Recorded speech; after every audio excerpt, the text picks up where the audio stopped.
Oi, irmãos, a paz do Senhor Jesus. Como a pastora disse, eu me chamo Mariana e eu estou muito nervosa.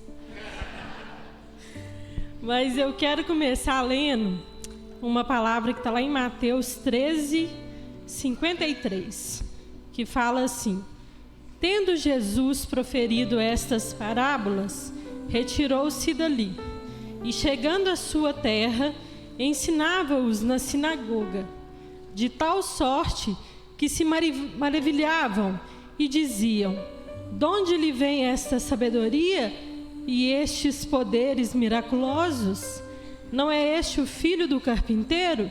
Não se chama sua mãe Maria e seus irmãos Tiago, José, Simão e Judas?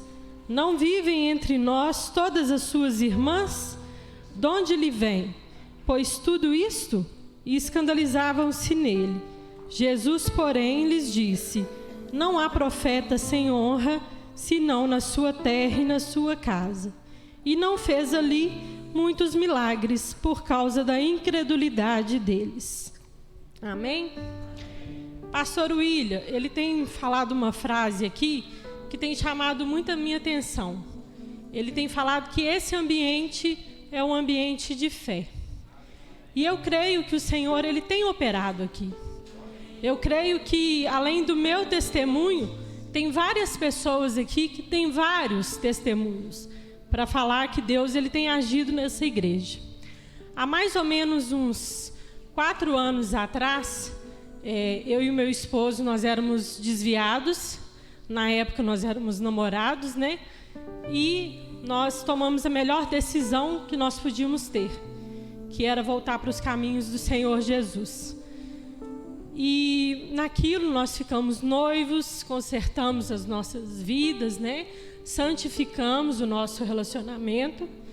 E eu resolvi ir no médico, não porque eu sentisse alguma coisa, mas eu resolvi ir porque a gente estava noivo, né? Para fazer um check-up. E quando chegou lá, para minha surpresa, eu fui diagnosticada com um mioma uterino. E esse mioma, segundo o médico, ele era enorme. Ele já estava de um tamanho de uma laranja. E aquilo me trouxe muita frustração, muita tristeza, porque aparentemente eu tinha voltado para os caminhos do Senhor e estava tudo certinho, né? E pela primeira vez na minha vida eu tinha pensado em ser mãe. Mas como que eu seria com um mioma daquele tamanho no meu útero? E eu fiz vários exames, e a cada exame que eu fazia, o mioma ele só crescia mais. E eu comecei a questionar o Senhor, e eu comecei a orar. E eu falei: Senhor, será que eu estou em pecado? E é por isso que isso está acontecendo? Só que, como a palavra de Jó nos ensina, às vezes Deus permite que coisas aconteçam na nossa vida para nós termos mais intimidade com o Senhor, para nós não ficarmos somente no raso, mas para nós nos aprofundarmos em conhecimento do Senhor. E foi o que aconteceu comigo. O Senhor, ele me disse que eu não precisaria de um filho para que eu fosse feliz. Eu precisava dele, e somente dele na minha vida, para que eu fosse feliz completamente. E eu continuei fazendo os exames e o mioma ele só crescia cada vez mais. Então eu tive que passar por uma cirurgia, e nessa cirurgia eles romperam uma artéria minha dentro do bloco cirúrgico, e assim, eu fui a óbito, irmãos. Então assim, a médica ela ficou muito assustada. Eu tive que ir para o CTI, mas o Senhor, graças a Deus, ele colocou a mão dele, não permitiu, né, que isso acontecesse. E eu tive que tomar bolsa de sangue, e foi muito complicado. Eu fiquei extremamente anêmica. E quando a médica chegou no quarto para me visitar, ela me disse que em 25 anos de profissão, ela nunca viu uma pessoa sangrar tanto como eu sangrei. Só que aí ela me deu uma notícia mais triste. Ela falou que quando eles me abriram, o mioma estava muito maior do que o que parecia nos exames, porque ele cresceu por trás do meu útero. Então ela falou: olha, Mariana, e por causa da hemorragia tinha um outro mioma, e nós não pudemos mexer nele. ele estava menor, então nós tiramos só esse maior. Nós conseguimos preservar seu útero, mas você está toda cortada, você está toda machucada. Então, assim, no mínimo 2 anos para você poder pensar em engravidar. E aquilo, irmãos, me jogou no chão novamente, porque eu falei, poxa vida, eu passei por tudo isso, foi tão difícil, uma cirurgia tão invasiva, e agora eu fico sabendo que tinha um outro mioma que eles não tiraram. E aquilo foi muito triste. Mas eu continuei orando, eu continuei buscando ao Senhor. E a minha sogra, todas as vezes que eu falava com alguém que tinha ficado um mioma, ela falava comigo assim, não, você não tem mioma nenhum. E eu comecei a orar, eu comecei a buscar de Deus. E quando deu mais ou menos um ano e pouco da minha cirurgia, eu comecei a sentir muita dor. Mas eu acordava com cólica e eu dormia com cólica. E eu falei assim, eu não posso falar isso com os meus familiares, porque eu acabei de assustar eles, eu acabei de sair de uma cirurgia que eu quase morri. E como é que eu vou chegar para eles e eu vou falar que eu ainda estou passando mal, que eu estou sentindo alguma coisa? E eu fiquei calada. Nem para o meu esposo eu contei, mas eu continuei orando e eu continuei buscando esse Deus maravilhoso que a gente serve. E quando foi um dia, teve um culto aqui na IPP, e o pastor William, ele tinha ministrado nesse dia, e eu lembro até que ele estava nesse cantinho aqui, e ele começou a cantar, e de repente ele falou assim, irmãos, tem uma unção de cura aqui hoje, e eu vou começar a orar, e algumas pessoas vão ser tocadas e vão ser curadas. E eu falei assim, é hoje é o dia da minha cura. E ele começou, irmãos, a orar. E ele foi orando e ele falava assim, olha, o Senhor está tocando na cabeça, o Senhor está tocando no cérebro, o Senhor está tocando no coração. E quando chegou nessa parte, irmãos, da barriga, do útero, do ovário, ele simplesmente pulou e foi lá para o joelho.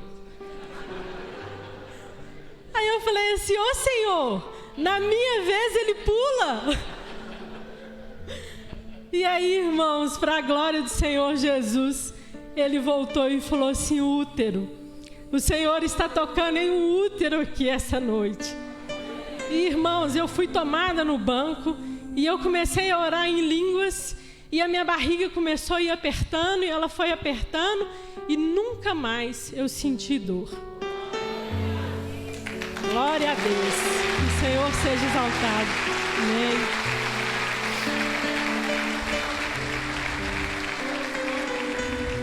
E aí, irmãos, eu resolvi esse ano voltar no médico. E eu falei com ele que eu já estava pensando em engravidar, porque já estava dando mais ou menos o período, né, o tempo. E ele falou assim, olha, Mariana, eu preciso que você faça um exame mais aprofundado, porque a gente tem que ver como que o seu útero está, se ele vai comportar uma gravidez. E também o mioma que você tem, que todos os exames deram, esse segundo mioma, como que ele está, porque no seu caso o mioma ele cresce muito rápido, ele desenvolve muito rápido. Então eu preciso saber onde que ele está localizado para a gente poder prosseguir com isso. E ele me pediu uma ressonância magnética e eu fui fazer. E quando eu cheguei lá para fazer a ressonância magnética, o médico que fez o exame, ele me chamou umas 3 vezes para conversar comigo. E ele olhava os outros exames e ele falava assim, olha, eu não estou entendendo muito bem o que aconteceu. E me deu a ressonância e eu voltei no meu médico.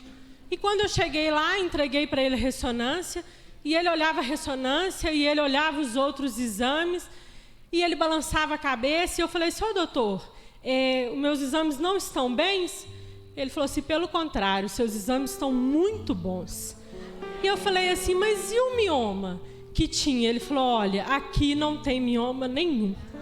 A única coisa que tem é uma cicatriz bem grande. Amém, Senhor.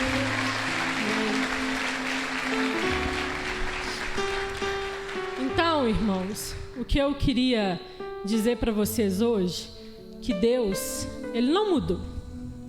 Ele é o mesmo, Ele permanece o mesmo. Ele é o Deus vivo e é esse Deus que nós servimos. é o Deus que ainda cura, é o Deus que ainda liberta, é o Deus que ainda salva, e é esse Deus que está presente aqui na IPP.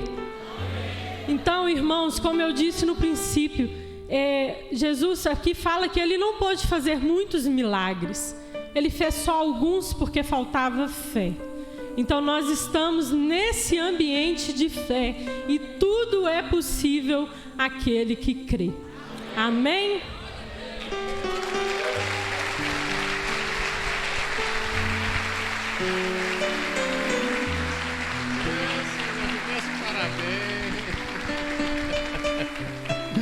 Aleluia. Parabéns a Mariana, né, gente? E é muito interessante porque eu sempre falo com vocês que quando eu vou viajar, eu falo: irmãos, orem por mim. Você sabe por quê? Porque a oração do justo pode muito em seus efeitos. Eu acredito muito quando a igreja ora, eu confio muito na oração que a igreja faz, porque é um ambiente, como a Mariana disse ali, né, no testemunho, esse ambiente de fé é que proporciona os milagres. Amém? Então, Deus, ele do nada, ele chamou à existência aquilo que não se via, através da sua fala, através da sua palavra. E a gente tem que entender isso. Eu ia pregar assim, eu até estou preparando a mensagem, mas estou orando a Deus no momento certo de falar sobre a substância da fé. Você trazer a substância. Do nada você chamar à existência aquilo que você ainda não vê. Então, estou orando a Deus para que a palavra já veio à minha mente, e agora eu preciso da inspiração do Espírito, ou seja, da orientação dele para poder falar e para que as coisas também aconteçam, né? Tem mesmo baseado nas minhas experiências com Deus, do Projeto 300, quando você sai da sua zona de conforto, você pega um projeto maior e fala: Deus, e aí, né? Então, assim, como a pastora pregou aqui, Deus pode. No ambiente de fé, Deus pode. Amém? Queridos,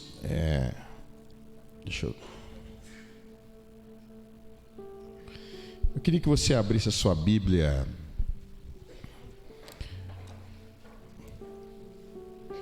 no livro de Gálatas, capítulo 4. Vamos ler do versículo 18. Versículo 18, 19 e 20. Vou pedir alguém para trazer água. Tem algum diácono acordado aí? Pastor Osmano está aí, os diáconos falharam, né? Cadê o diácono, rapaz? Resistiu o diácono e ele fugirá de vós.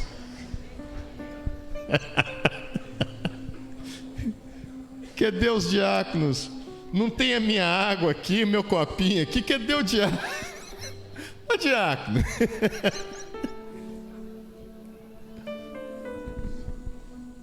Amém? Melhorou a luz aí, irmãos? Melhorou, né? Agora já pode trazer Bíblia e não celular, né? O povo está trocando Bíblia para o celular.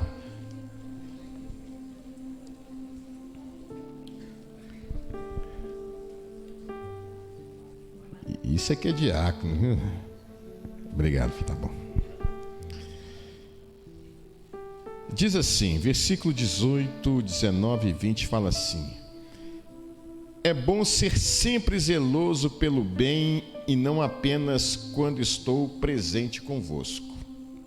Meus filhos, por quem de novo sofro as dores de parto, até ser Cristo formado em vós, pudera eu estar presente agora convosco e falar-vos em outro tom de voz, porque me vejo perplexo a vosso respeito. Feche seus olhos e vamos orar ao Senhor. Amém? Pedir só para baixar um pouquinho. Senhor nosso Deus e Pai, pedimos que Teu Espírito Santo venha nos falar. Ó Deus, pedimos que o Senhor venha trazer uma palavra rema para cada coração. Que o Senhor venha instruir a Tua igreja, venha renovar a fé da Tua igreja. É o que nós te pedimos em nome de Jesus. Amém. Amém. Poder sentar. Eu queria falar sobre esse tema, a formação do caráter de Cristo em nós. Amém? Aqui o apóstolo Paulo, ele fala para a igreja da Galácia, né, os Gálatas, e o apóstolo Paulo, ele pregou na Galácia e muitas vidas aceitaram Jesus, muitas pessoas foram alcançadas, houve a revelação de Jesus para aquelas pessoas, muitos verdadeiramente se converteram, muitos tiveram a revelação de Jesus, que é algo muito diferente de religião, porque naquele tempo o que mais tinha era religiões, tinha muitos templos naquela região, o que mais tinha era deuses. É como na Índia, você vai, não sei, milhões de deuses na Índia. Se você vai à Índia, você vê centenas e centenas de templos e tem milhares e milhares de deuses, não é? Mas na época, né, nos tempos de Paulo, né, a mitologia grega era muito forte, havia a crença de vários deuses. Então a religião não era problema, porque quando a pessoa tinha alguma dificuldade, cada um apelava pelo seu Deus. Só que as pessoas tinham conhecimento de religião, mas não tinha revelação de Deus. Cada um cria, acreditava que seu Deus era o Deus verdadeiro. De fato, quando Deus criou o homem, Deus colocou um mecanismo na sua alma. Ele já foi criado com um mecanismo que em latim a gente chama de semen religionis, que significa semente da religião. Ou seja, todo ser humano, por mais primitivo que seja, ele consegue desenvolver no seu meio ambiente uma forma de conectar com uma divindade ou com as divindades, poderíamos dizer dessa forma. O homem, ele foi criado com o desejo de ter uma religião. Esse mecanismo foi desenvolvido na alma do homem, foi projetado na alma do homem para que o homem buscasse a Deus. Mas só que o homem, quando ele se afastou de Deus, a Bíblia fala lá em Gênesis, né, que Adão e Eva teve filhos e filhas, e aí eles adoravam o Senhor, mas depois surgiu uma outra geração que não conhecia mais o Senhor, e assim também os homens começaram a afastar de Deus, até que chegou o fim de tudo. Os antediluvianos morreram na sua incredulidade, e Deus os puniu justamente porque era uma geração perversa, uma geração totalmente, uma geração que afrontava a Deus. Mas é interessante, então, veio Noé, e Deus fez um novo pacto com a humanidade em Noé, Deus restaurou a humanidade através de Noé, quando teve o dilúvio, etc. Noé e sua família sobreviveu, e aí a humanidade a terra foi novamente repovoada. E muitos desses ainda receberam de Noé a crença de um só Deus, esse sensus divinitatis, que a gente chama em latim, sensus divinitatis, que significa o senso da divindade. Ou seja, o homem, ele foi projetado para acreditar em Deus. Mas aí, os homens foram perdendo a referência dessa divindade, porque eles foram se afastando, a humanidade foi se espalhando, e os homens foram afastando da crença do verdadeiro Deus. E aí criaram religiões para aproximar-se de Deus. Então, as mais variadas religiões e sacrifícios que vemos são versões de uma religião primária da revelação de Deus. Isso se estendeu por toda a história da humanidade, está aí até hoje. Nós temos várias religiões, e uma das dúvidas é qual religião seria a verdadeira, né? Porque as pessoas acreditam em várias coisas, e há quem diga que toda religião leva a Cristo, né? E não é verdade. Toda religião leva a Deus, mas para o juízo. Porque Jesus é o único caminho, Ele é o caminho, a verdade e a vida. E nos tempos de Paulo, né, na região da Turquia, na Grécia, Roma Antiga, eram cheios de templos e haviam vários deuses, irmãos, né?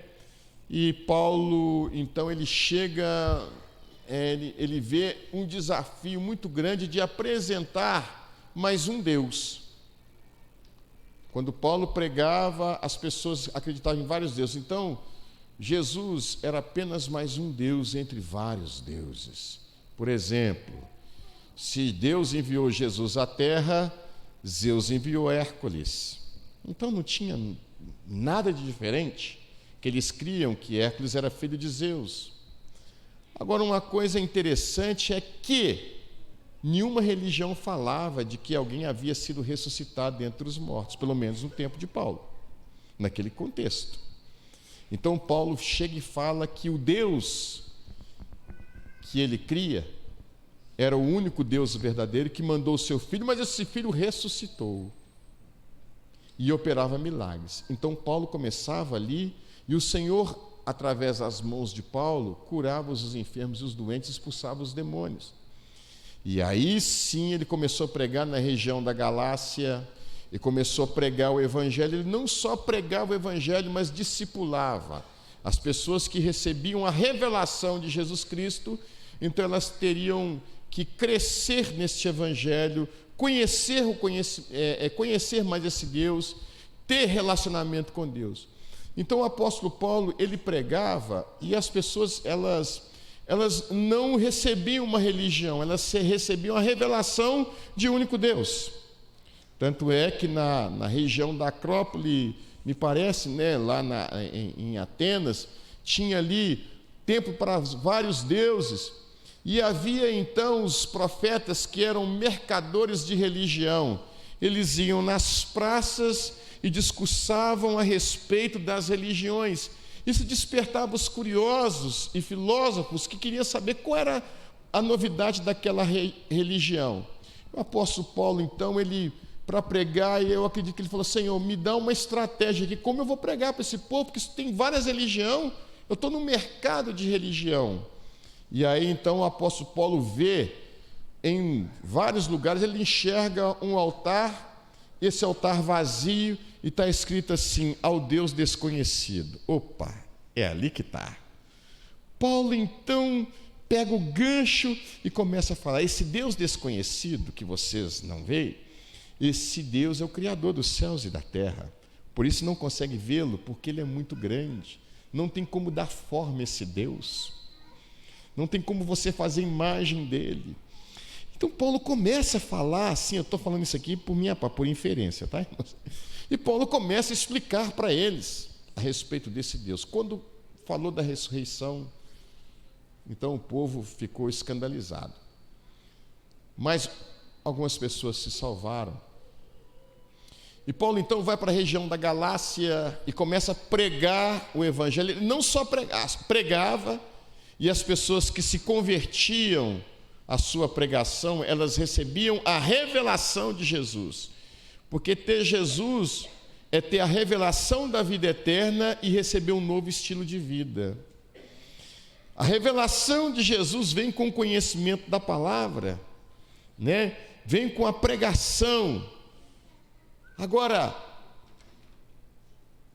a mudança de caráter, o estilo de vida, precisava acontecer com a doutrina, entende? Com o ensinamento e com o discipulado. E aí Paulo, então, ele começa a pregar para esses irmãos converterem, e ali nascia uma comunidade na Galácia, e a igreja que estava lá, né, e os habitantes da Galácia chamavam de Gálatas, né, os Gálatas, né? E aí eles começaram então a ouvir a palavra, não só ouvir, mas aprender a palavra, praticar a palavra. E o apóstolo Paulo então saiu de lá para suas viagens, então deixou uma comunidade, uma igrejinha abençoada e etc. Só que com um certo tempo, aqueles irmãos se esfriaram com Deus. E de repente, por quê? Porque Paulo começou a pregar o evangelho e o discurso começou a ficar mais duro, ou seja, um discurso mais responsável. Paulo falava o seguinte, que para servir a Deus tinha que ter responsabilidade, tinha que abandonar o pecado, não tinha como viver uma vida dupla. Ou a pessoa se convertia, saía do mundo e seguia Jesus, ou então ela ficava no mundo. E as pessoas então viviam uma vida dupla. E isso foi endurecendo o coração dessas pessoas. Aí Paulo, quando ele chega aos seus ouvidos e ele começa a escrever as cartas, começa a mandar ensinamentos, e ele começou a sentir que a igreja estava um pouco hostil. E ele encontrou uma igreja um pouco hostil. E ele fica perplexo, confuso, sem saber o porquê que esses irmãos estavam bem espiritualmente, buscando a Deus, naquela comunhão com Deus, através dos ensinamentos, do discipulado da palavra. Ou seja, discipulado, para quem não sabe, é ensinamento do evangelho, porque não basta somente ouvir, é necessário aprender. Então, e Paulo discipulava essas pessoas porque eram seus discípulos. Agora essas pessoas não estavam mais, o caráter cristão estava em formação, estava tudo bem, mas aí entrou contenda, entrou muitas coisas ruins dentro da igreja. E aí eles começaram a questionar Paulo, começaram a menosprezar os ensinos de Paulo e começaram a rejeitar Paulo. E aí Paulo fala assim: é bom sempre ser zeloso pelo bem, e não apenas quando estou presente convosco, meus filhos, por quem de novo sofro as dores de parto até ser Cristo formado em vós. Ou seja, Paulo ele tinha um pastorado, um discipulado muito presente na igreja. Ele sempre falava, ele ensinava a igreja como que a pessoa deveria se comportar para ir para o céu. Como diz Spurgeon, e inspirado em Spurgeon, eu posso dizer o seguinte: a graça que não me muda também não me salva. Porque a graça, que é graça, ela é graça transformadora. Somos salvos não por obras, pela misericórdia de Deus. Não há quem busque, não há quem entenda, não há quem se interesse, porque todos pecaram e destituídos estão da glória de Deus. Então Paulo chega a dizer que pela graça, ele diz que pela graça nós somos salvos. Então o que é a graça? É o que eu sempre falo, a graça é algo que nivela todo ser humano, como esse teto nivela todos nós. Ninguém está acima desse teto, todos estamos debaixo de um mesmo teto, por isso ninguém tem moral, não pode julgar ninguém, porque antes da gente criticar duramente o irmão, a gente tem que olhar para a gente mesmo. Por isso que Jesus falou: se teu irmão fez alguma coisa, se você vai julgar o irmão, olha, se você for vai julgar o irmão, falar mal do irmão, tira primeiro o poste. Se você enxergar o cisco no olho do teu irmão, tira primeiro a trave ou o poste que está no teu, antes de você falar de alguém. E às vezes a gente esquece que o telhado da gente é de vidro. É muito mais fácil eu encarar o erro dos outros do que os meus. Por isso que há falta de amor, falta de compromisso, por isso que as pessoas não suportam umas às outras. A gente já vê essa polarização na atualidade, O Brasil ficou muito polarizado, direita, esquerda e etc. E as pessoas brigam por causa de política, cada um se dividindo, o governo, a filosofia passada tem separado, feito separação os negros, porque falam que negro é minoria, homos, héteros e etc., os homossexuais, isso e aquilo. Então aí começa a dividir em classes, E acaba que, quando se faz isso, você cria-se os preconceitos, ou seja, atenua mais os preconceitos. Mas a igreja não pode ser assim. A igreja é um ambiente de amor, onde ninguém pode falar mal de ninguém. Você pode aconselhar, mas julgar as pessoas, não. Você não pode julgar ninguém. Onde o amor de Deus, você pode falar com muito amor e carinho o pecado. Ou seja, a pastora sempre fala, que eu acho muito interessante quando ela fala, para o mundo a gente tem que pregar o amor de Jesus, para a igreja, o inferno. Porque a igreja tem que entender que se ela foi salva, se ela continuar com os rudimentos lá fora, ela não foi transformada. Entende? Eu tenho que crer na salvação, eu tenho que ter certeza na salvação. Agora, o que me traz a certeza da salvação é quando eu repudio em mim a minha carne. É quando eu falo: miserável homem que sou, quem pode me livrar do peso, da lei, do pecado? Aí ele fala assim: mas a lei do Espírito da vida que estava em Cristo Jesus, estava sendo arrastado. Essa lei do Espírito da vida em Cristo Jesus interrompe esse processo de queda e me levanta. Essa lei do Espírito da vida é a lei da graça, que me dá graça de permanecer de pé diante de Deus. A graça nos transforma, a graça nos sustenta. E essa graça nós recebemos no ato em que nós nascemos de novo.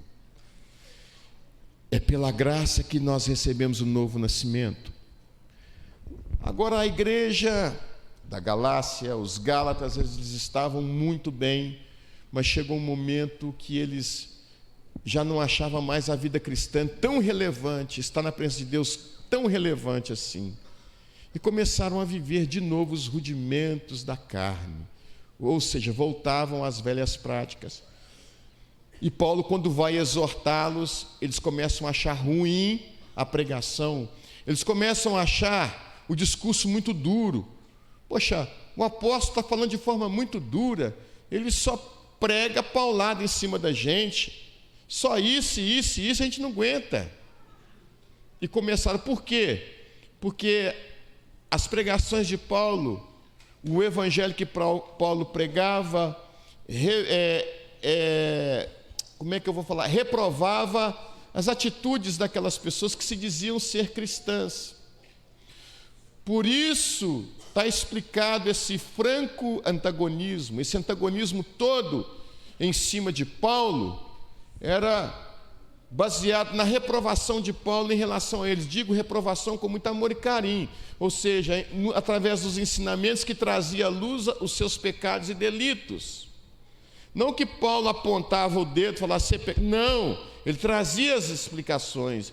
Então, quer dizer, Paulo, ele estava gerando Cristo naquelas pessoas.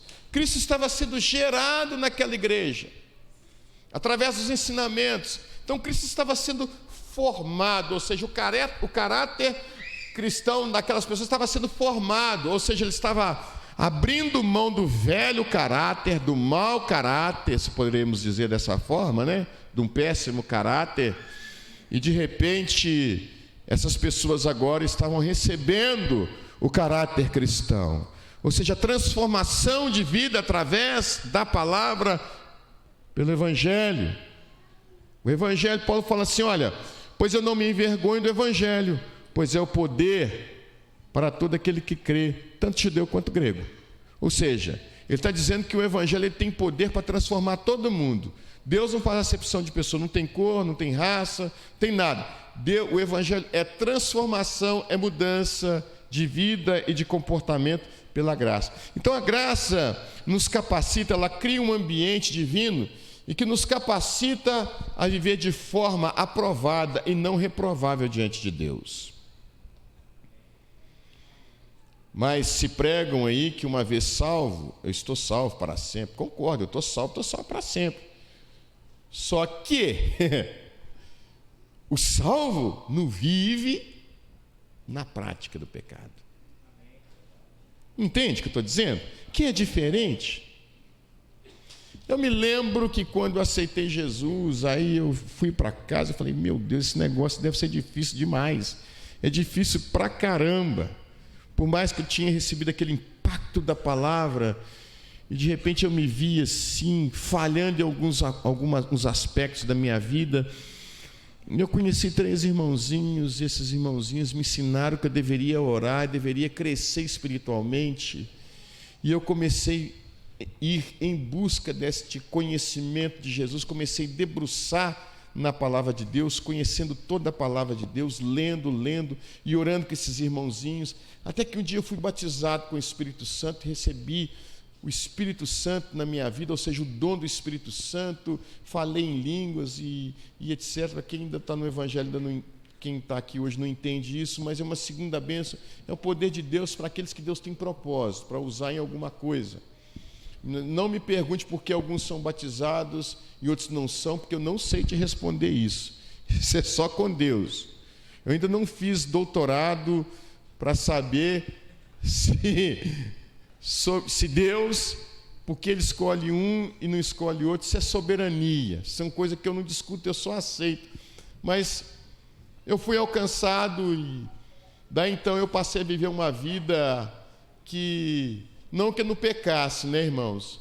Mas eu não tinha prazer nas coisas que eu fazia. Eu comecei a reprovar em mim mesmo as coisas que antes eu achava que era mais natural do mundo.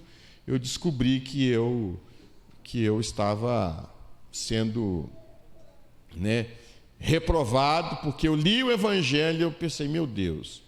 Agora a pergunta é, como livrar disso? E eu aprendi que eu deveria consagrar a minha vida a Deus a ponto de buscar Deus e receber dele um novo estilo de vida. Hoje eu vivo um novo estilo de vida. Gente, um povo oriental, eles têm uma disciplina muito grande. Existem no meio dos hindus, né, dos budistas, do hinduísmo e do budismo, pessoas que vivem uma vida inteira casta, levam a vida casta, pessoas que não comem. Eu tive no Egito uma vez, em 2007, eu fui para Israel, mas tivemos um tempo no Egito. E Deus me ensinou muito lá no Egito, engraçado, né? Logo no Egito. O que Deus me ensinou? O motorista do ônibus, que nós íamos de ônibus para o Cairo, para as pirâmides, depois para Israel, quando nós fomos de ônibus para Israel, do Egito para Israel, então nas paradas, era o mês do Ramadã. Eles jejuavam de 6 da manhã às 6 da tarde, todos eles. Em cada parada, eles tinham que orar 3 vezes ao dia. Dava meio-dia, ele já calculava, entrava num lugar, numa loja, tinha um tapetinho ali, e ali ele orava, e ficava aquele movimento, ficava ali. E a gente almoçava e o moço lá, ó. Não sei como que não sentia dor na coluna. E as mulheres vestidas de forma muito decente, tinha umas que tampavam o rosto, só ficava um buraco do olho para fora. E as outras vestidas de forma, aí você vai falar com uma delas, por que ela se veste? Primeiro que você procura por saber, porque você não pode nem chegar perto. E elas repudiavam o estilo de vida dos ocidentais, ser decente. São pessoas que tinham uma consciência de santidade, que uma forma que um cristão poucos teriam.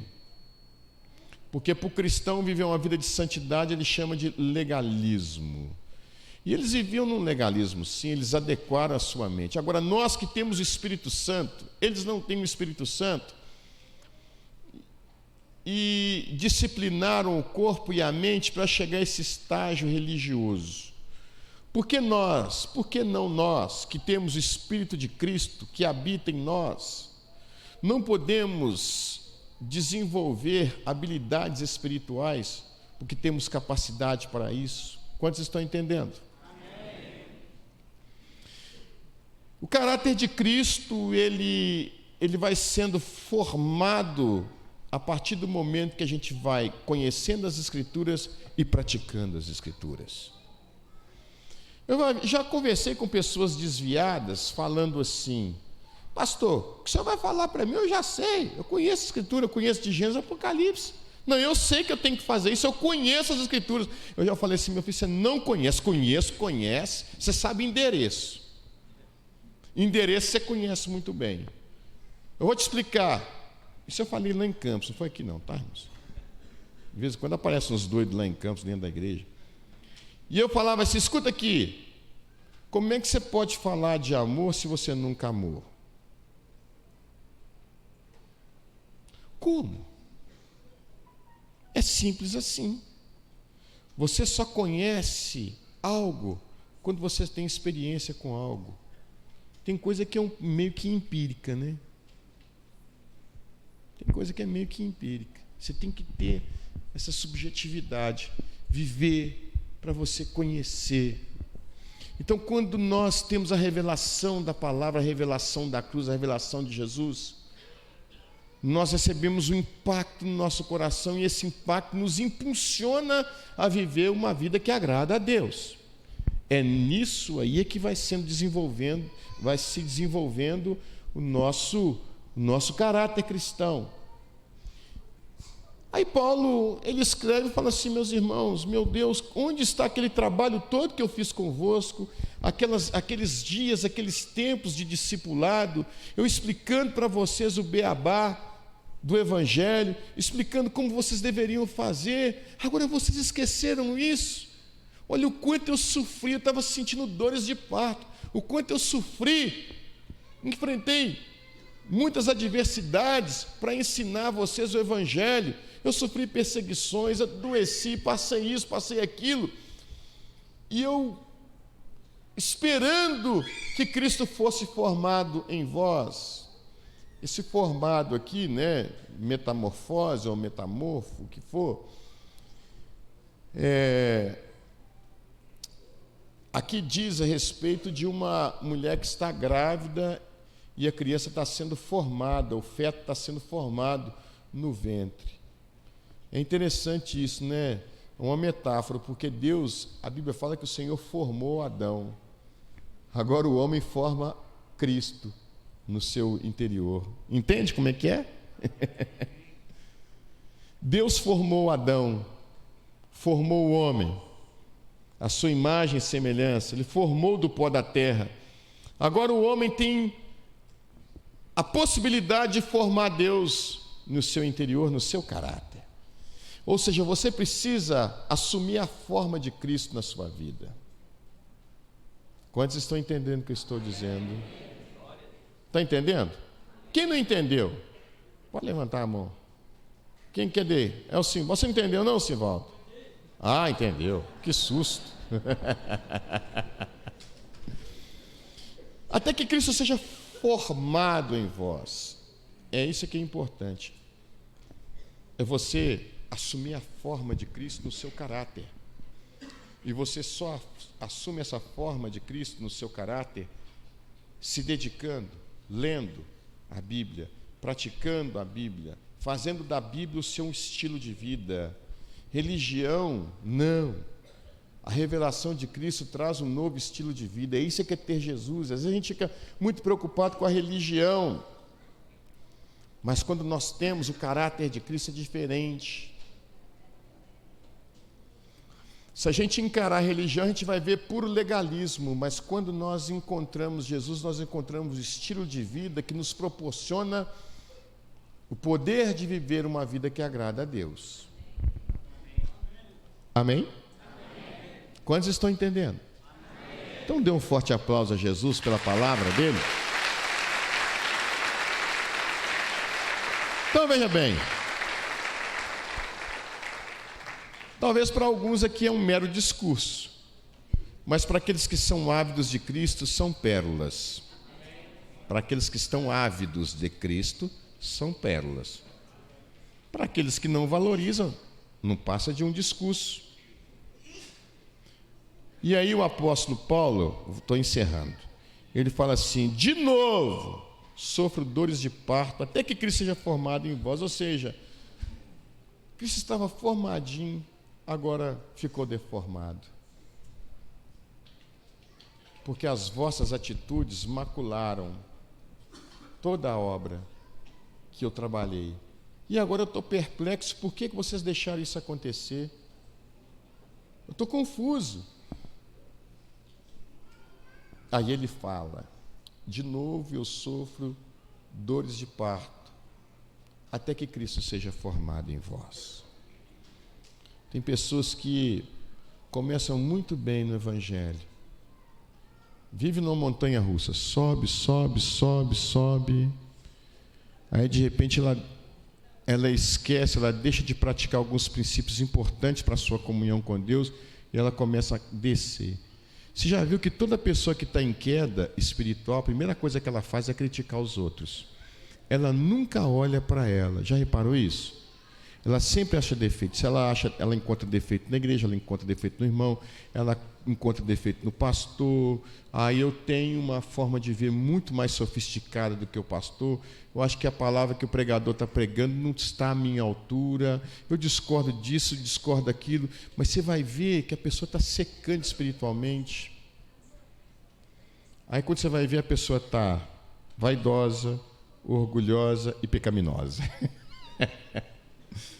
Ela não sente mais o peso do pecado na sua vida, e para ela tudo é normal. Claro que é normal, tudo passa a ser normal, porque está no natural. Porque o homem espiritual entende das coisas espirituais, o homem carnal das coisas carnais. Ele jamais vai entender das coisas espirituais, porque ele vive na carne. O seu raciocínio é totalmente carnal. Ele vive no campo da impossibilidade, ou seja, ele vive no campo da matemática. Mas olha como é que Paulo se refere à igreja. Meus filhinhos, porque ele estava gerando como uma mãe gera um filho. É o discipulador que trata com a ovelhinha, com o discípulo com muito amor e carinho. É o pastor que pega a ovelha toda detonada, a ovelha dá coice no pastor, de repente mete o dente na mão dele. Entendeu? E aí ele pega a ovelhinha e vai cuidando. Filhinho, filhinho, tira um carrapicho aqui, tira um carrapato ali. E aí começa. Eu vejo lá o xerengo. Xerengo, às vezes, quando ele está... O Santo Daniel falou que o xerengo está igual você, viu? Foi você que falou. Depois você conversa com ele. Um dia o xerengo está